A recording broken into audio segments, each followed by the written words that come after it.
اللہ تعالیٰ نے حضرت سلیمان علیہ السلام کو بے شمار صلاحیتوں سے نوازا تھا، جن میں سے ایک پرندوں کی بولیوں کا بھی علم تھا کہ وہ جانوروں کی زبان جو ہے وہ سمجھتے تھے۔ یہ قصہ بتاتے ہوئے میں آپ کو بتانا چاہتا ہوں کہ یہ کوئی جے کے رولنگ کی سٹوری نہیں ہے، نہ یہ دی لارڈز آف دا رنگ ہے، اور نہ یہ کوئی فینٹیسی سٹوری ہے۔ This is a real story and most of these stories are based on the incidents and life of prophet Sulaiman علیہ السلام، جسے انگلش لٹریچر میں سولومن کے نام سے بھی جانا جاتا ہے۔ کنگ سولومن کے نام سے آپ کو ایک وافر لٹریچر ملے گا۔ حضرت سلیمان علیہ السلام کو یہ فضیلت حاصل تھی کہ وہ نہ صرف انسانوں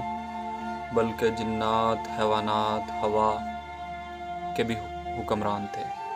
اللہ تعالیٰ نے ان کو ان تمام چیزوں پر بادشاہت بخشی تھی، اور ایک دفعہ کا ذکر ہے کہ حضرت سلیمان علیہ السلام نے اپنے لشکر کو اکٹھا کیا، اور اس میں جنات بھی تھے، انسان بھی تھے، پرندے بھی تھے اور جانور بھی تھے، اور انسان حضرت سلیمان علیہ السلام سے زیادہ قریب تھے اور وہی ان کی سپیریئر فورس تھے، اور ان سب کو نظم و ضبط جو ہے وہ سکھایا گیا تھا کہ یہ سارے اپنی اپنی ڈومین میں جو ٹاسک ان کو اسائن کیا گیا تھا یہ اس کو بجا لاتے تھے۔ تو حضرت سلیمان علیہ السلام نے اپنے تمام لشکر کو اکٹھا کیا، ان کے لشکر نے مارچ کرنا سٹارٹ کیا، اور ان کا گزر وادی نملہ سے ہوا۔ ویسے حضرت سلیمان علیہ السلام کا لشکر جو ہے وہ اسقلان کے شہر جا رہا تھا، اور اسقلان جاتے ہوئے ان کا گزر جو ہے وہ وادی نملہ سے ہوا، اور ابن بطوطہ کے مطابق وادی نملہ جو ہے یہ اسقلان اور صبرون کے درمیان، یعنی ان دو شہروں کے درمیان آج بھی واقع ہے۔ یا اس دور میں جب ابن بطوطہ نے کتاب لکھی تھی اپنی، جب انہوں نے اپنے سفر کا ذکر کیا تو تب انہوں نے یہ کہا تھا کہ وادی نملہ جو ہے یہ اسقلان اور صبرون کے درمیان واقع ہے۔ اسی طرح کچھ ہسٹورینز کا یہ بھی کہنا ہے کہ وادی نملہ ملک شام میں واقع ہے، اور قرآن کریم میں اس واقعے کا ذکر کچھ اس طرح ہوا ہے۔ سورہ نمل کی آیت نمبر 17 سے 19 تک اس واقعے کا ذکر جو ہے وہ کچھ یوں ہوا ہے۔ وَحُشِرَ لِسُلَيْمَانَ جُنُودُهُ مِنَ الْجِنِّ وَالْإِنسِ وَالطَّيْرِ فَهُمْ يُوزَعُونَ، اور سلیمان کے لیے اس کا لشکر جمع کیا گیا، جن، انسان اور پرندے، اور پھر اس کی جماعتیں بنائی جاتی۔ حَتَّى إِذَا أَتَوْا عَلَى وَادِ النَّمْلِ، حتیٰ کہ وہ چونٹیوں کی وادی پر پہنچے، یعنی کہ وادی نملہ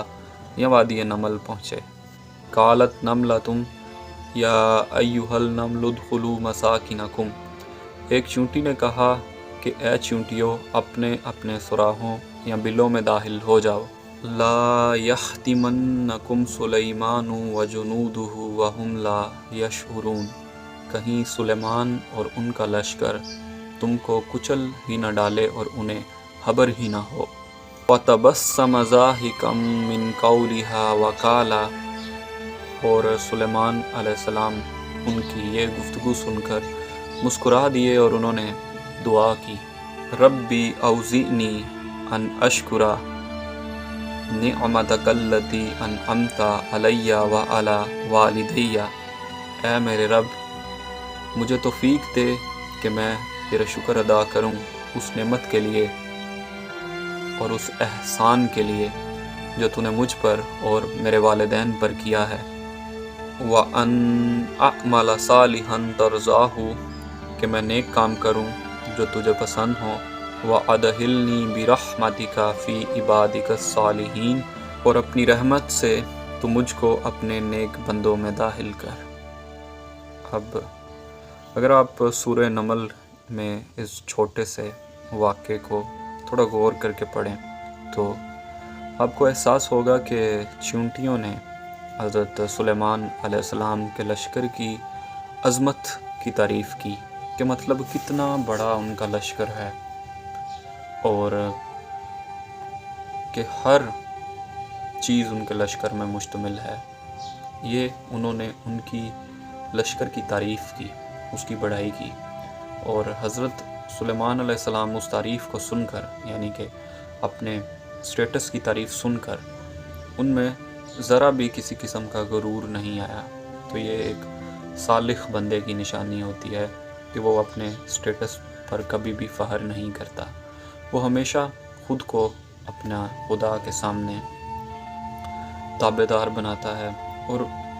جتنی بھی اس کی زندگی میں آسائشیں ہیں، جتنی بھی اس کی زندگی میں نعمتیں ہیں،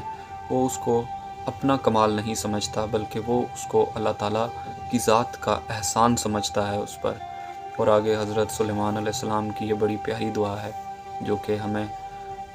صبح و شام اپنے جو اذکار ہیں ان میں اس کو شامل کرنا چاہیے۔ قرآن میں اس واقعے کا اتنا سا ہی ذکر ہے، اور کہا یہ جاتا ہے کہ وہ چونٹی جو ہے وہ اپنی جو اس کی چونٹیاں ہیں ان کی سردار تھی، ملکہ چونٹی تھی، اور اس کو شاہ موریہ چونٹی بھی کہتے ہیں۔ اس کی ایٹریبیوٹس یہ تھیں کہ وہ لنگڑا کر چلتی تھی، اور حضرت سلیمان علیہ السلام نے اس کے اور اس کی جو قوم ہے، اس کی جو نسل ہے، ان کے درمیان جو مکالمہ تھا وہ سن لیا تھا، کیونکہ اللہ تعالیٰ نے پرندوں اور جانوروں اور حشرات کی زبان جو ہے وہ سکھائی تھی، تو وہ ان سے یہی کہہ رہی تھی کہ اپنی اپنی بلوں میں گھس جاؤ، کہ حضرت سلیمان علیہ السلام کا جو لشکر ہے وہ یہاں سے گزر رہا ہے، اس سے پہلے کہ وہ تمہیں کچل دیں۔ اب یہ مکالمہ جو ہے وہ اپنی چونٹیوں سے جو ہے وہ کہہ رہی تھی، تو حضرت سلیمان علیہ السلام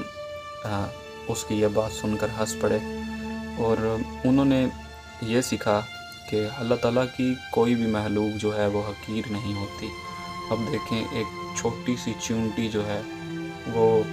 نظم و ضبط کا جو درس ہے وہ دے رہی ہے، وہ بتا رہی ہے حضرت سلیمان علیہ السلام کو کہ چاہے وہ اللہ تعالیٰ کی چھوٹی مخلوق ہے لیکن پھر بھی ان کا دفاع کتنا مضبوط ہے، اور کہ اللہ تعالیٰ نے اتنی چھوٹی مخلوق کو بھی فرائض جو ہیں وہ سر انجام دیے ہیں، کہ اتنی چھوٹی مخلوق ہو کر بھی، کہ اب آپ دیکھیں کہ آپ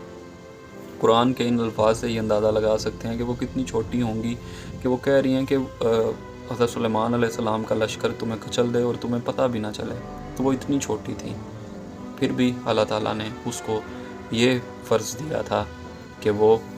اپنی جو اس کی قوم ہے، جو چونٹیاں ہیں، وہ ان کی حفاظت کرے۔ تو حضرت سلیمان علیہ السلام نے یہ چیز سیکھی کہ جیسے میں ہر چیز کا اللہ تعالیٰ نے مجھے بادشاہت دی ہے، اسی طرح اللہ تعالیٰ نے اسے بھی کچھ فرائض جو ہیں وہ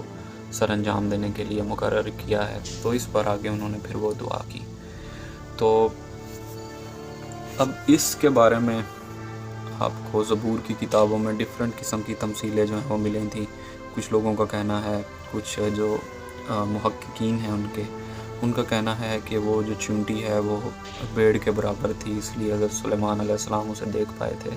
تو ایسا بالکل نہیں ہے۔ قرآن ان کے اس عقیدے کی نفی کرتا ہے اور یہی کہتا ہے کہ وہ جو آنٹس تھیں وہ اپنے ایکچول سائز پر تھیں۔ اسی طرح کچھ ان کے محققین یہ کہتے ہیں کہ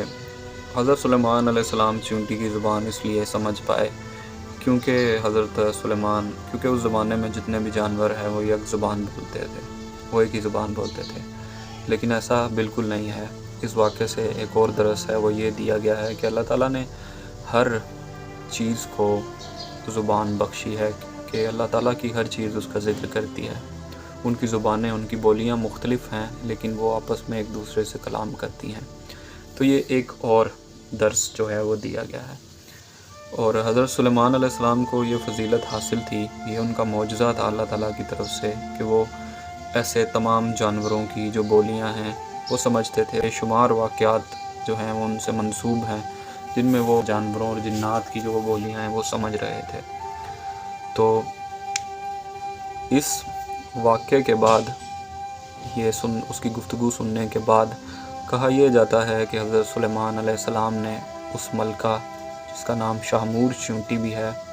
اس سے گفتگو کی اور اسے خراج تحسین بھی پیش کیا کہ تم اللہ تعالیٰ کے فضل سے تمہاری جو حشرات کی نسل ہے تم اس کی دیکھ بھال کرتے ہو۔ تو اس کے بعد ان کے درمیان کچھ گفتگو ہوئی جس کو کچھ مفسرین نے